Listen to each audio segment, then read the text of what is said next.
Welcome to the GoFlo Podcast, the Flowlosophy Podcast. Did we say sponsored by No Matter Productions? Word from No Matter Productions, you know. Yes, sir. Man, are you still sore?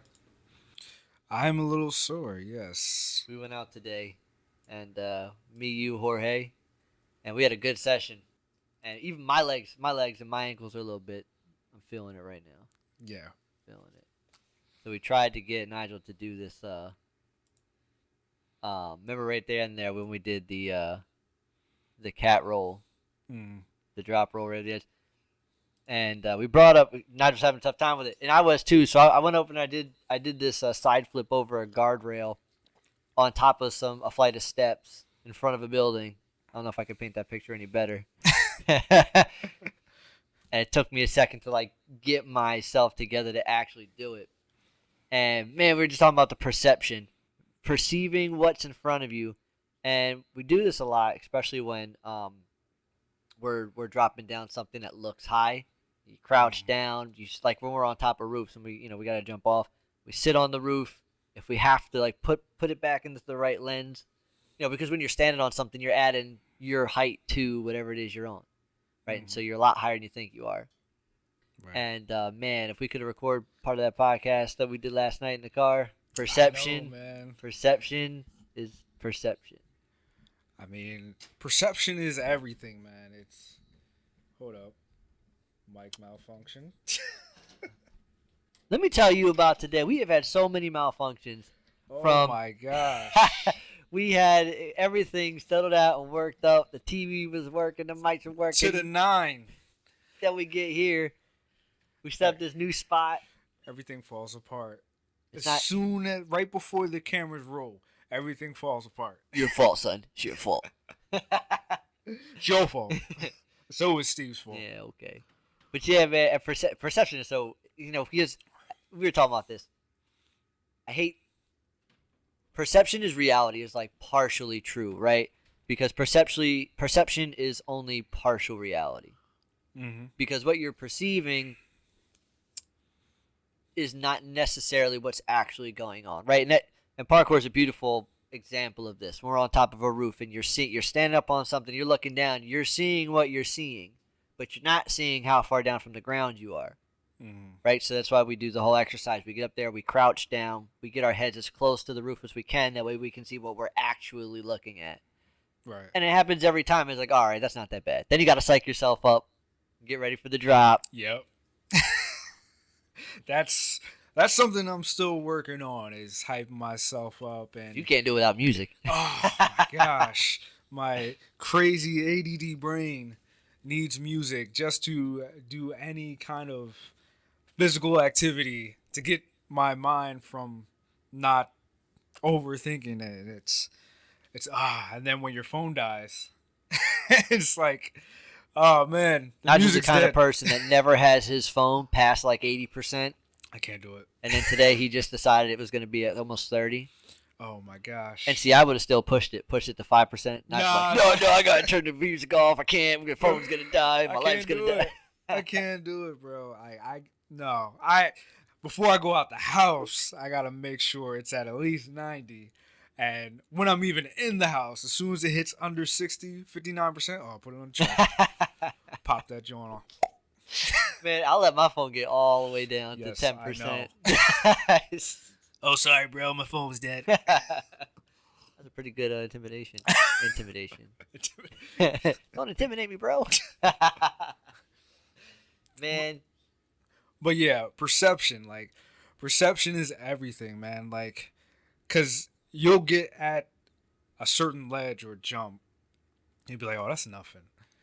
Then you get on top, and you're like, oh man, this is different.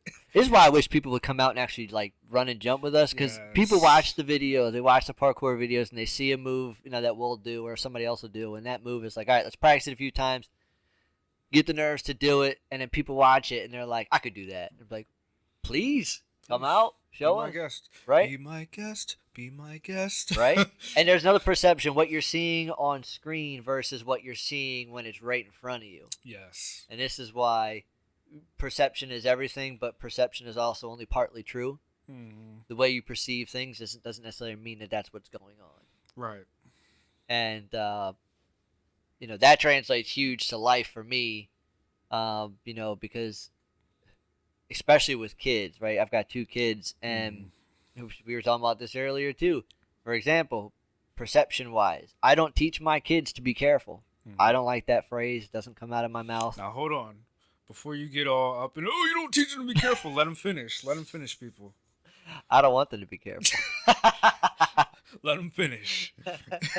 No, I just don't. I don't think that phrase is helpful at all. I don't think that, and I think it's so loaded that when people get older, the kids grow up and get older, be careful becomes like almost like a crutch. It's like, well, I'm just being careful. I'm just playing it safe. And it's like, well, look, life isn't safe, and if you play it careful, you're going to get a whole lot of nowhere, and that's the way it goes. And so instead, you got something you want to add to that? I was just going to say, by the way, I'm Nigel S. That's Stevie P. We are the GoFlo Podcast, part of No Matter Production. The Chimander. But I was just going to say, we was talking about this earlier. I feel like the term "be careful" has been so bastardized that it's like, be careful is just a pass on. It's just nomenclature. It's just something that you put out there. Nomenclature. Just that's what I'm talking about. Let's see if I use that word right. Let's Google that real quick, Somebody about to fact check you.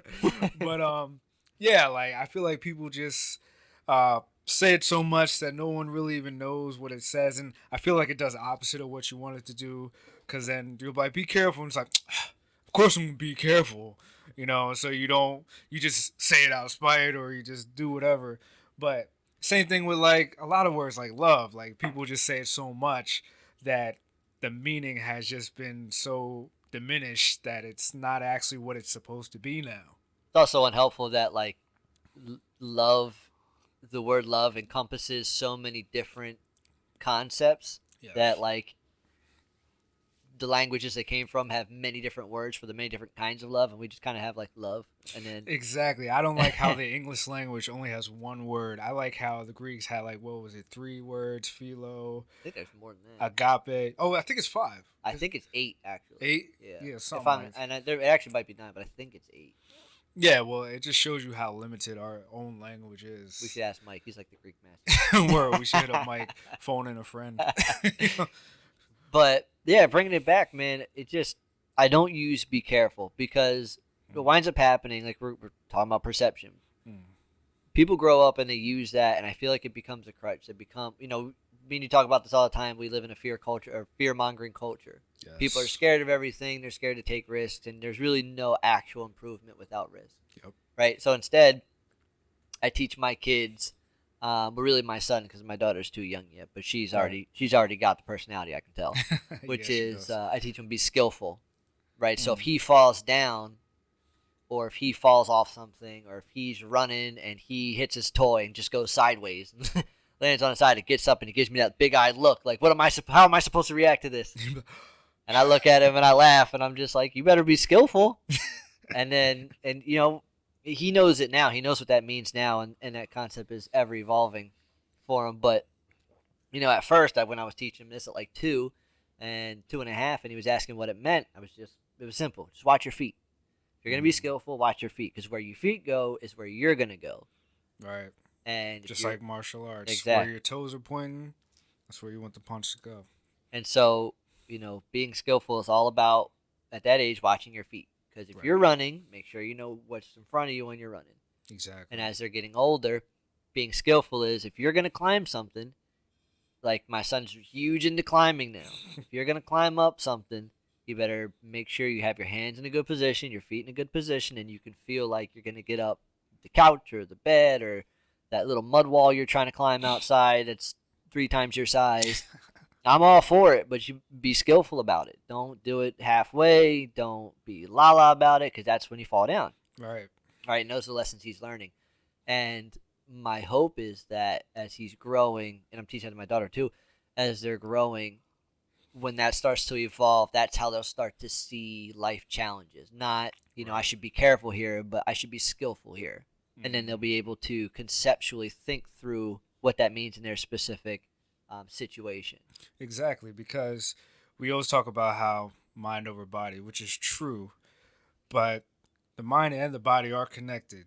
Sometimes when you do something with the body, the synapses will connect in your brain and your mind, and you'll start doing things that you didn't realize you could do. Your brain will follow suit with what your body's doing, and your body will follow suit with what your brain is doing, and then next thing you know, you have some sort of like synergy happening, and then you're doing stuff like on the poster, like Yeah. like you're doing some crazy stuff, and you're working it out, and then next thing you know, you snap out of it. You're like, oh snap, I just did that.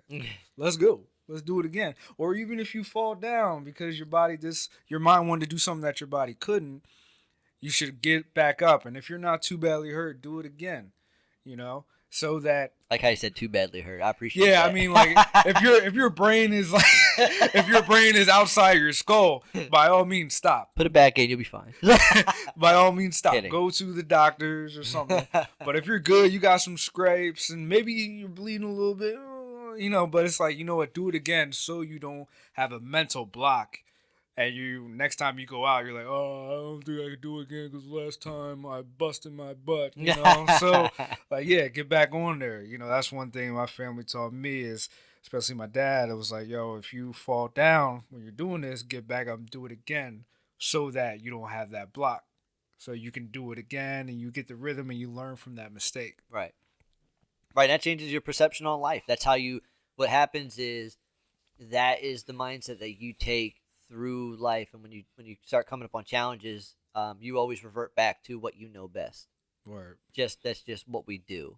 Right. Some people can pull themselves out of that and overcome, like if they were taught like fear a lot as a kid. Like you. I think you're a great instance of this. I mean, your whole upbringing was being scared of things. And when I met you, you were scared of a lot of things. And Yes. and now it's like, I'm sure that there's a lot of things that happen that might be your natural go-to, but what you do versus what you feel is so different. But a lot of people aren't like that, right? A lot of people don't have that. Man, what would you call it? Like a counter perception. Like you see what you see, but then you choose to see what you know, right? And I think those are very different things. Yeah, definitely. Definitely. And you know me, when I was coming up, well, when you first met me, it was like, oh, I don't do that, man. I don't do that. Yeah. That was what I would say. And I'd be "You like, wanna why do this?" not? Nah, I don't do that. Nah, nah, I don't do that. Now it's like, oh, I want to try this. I want to try that. Now that I'm older, I'm like, man, I want to do this. I want to do that. Who has time for it? But I'm gonna find time for it. I want to do rock climbing. I want to do hunting. I want to do way more stuff in parkour that I've been doing. I just want to do more physical stuff. I want to do more yoga. I want to do all kinds of stuff now that I'm older, and plus too, just keep your mind going. I don't care how old I get. If I live till I'm 70, I want to pick up a new thing, maybe pick up a new language, Grandpa Ninja, baby. a new instrument. I want to get back into playing instruments and stuff like that. Just a new thing always. Keep your mind sharp, keep your mind fresh, so that when you come across things, whether it's physical and parkour or even mental, whether it's parkour too, you're like, I have the tools to tackle this, whatever it is. Yeah. And look, I was talking to somebody yesterday or 2 days ago. No, it was yesterday at work, and they had just found out that I practice parkour, I train parkour, and the first thing he said was, I just think of those guys that jump off buildings. I'm like, it's funny, that is the perception, and yes, I am one of the people that do that. However, that is not all parkour is, right? And so it's like there's so many ground level things. I'm just like, you could learn, right? Let me ask you this: how long have you known this guy? A year. And y'all are cool, right? And He's did you see him look at you differently as soon as he found that out about you? not For like a second? not like a bad differently. It was kind of just like, like, you're one of those guys. Yeah. Wow. Yeah. And he went right. It's funny because he went right to the wrist thing. Oh, that stuff is crazy. It's like, well, parts of it can be. We're always taught about risk here. We're always taught about be careful. No, be mindful. Yes. Be skillful. But be courageous. Take risks. Nobody made it big. And made it big is whatever you want to classify it. But no one made it big. No one hit their points or success by being careful.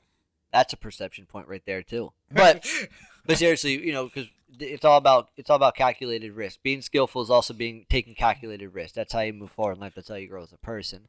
And I know we've talked about this many times, but my friend and my parkour mentor Kevin, he made one of the greatest statuses I ever read, which was parkour in his 20s taught him risk management for his 30s, and he's doing really well. Word. And it's one of the greatest things that. Shout out to Kevin, man. Yeah, man. Oh, you'll see him soon. Word. My guy's Get coming. him on the GoFlo podcast, man. I'm excited. Yeah, for a little while, but. So all our GoFlo podcast people, this has been the GoFlowosophy. GoFlowosophy. Flowlosophy. This is the Our Flowlosophy podcast. GoFlowosophy. It's the Flowlosophy podcast. Yes. So transferring what we know from parkour. So be skillful, my friends, and be water. I like that. Be skillful and be water. And look at that flip. Be water, my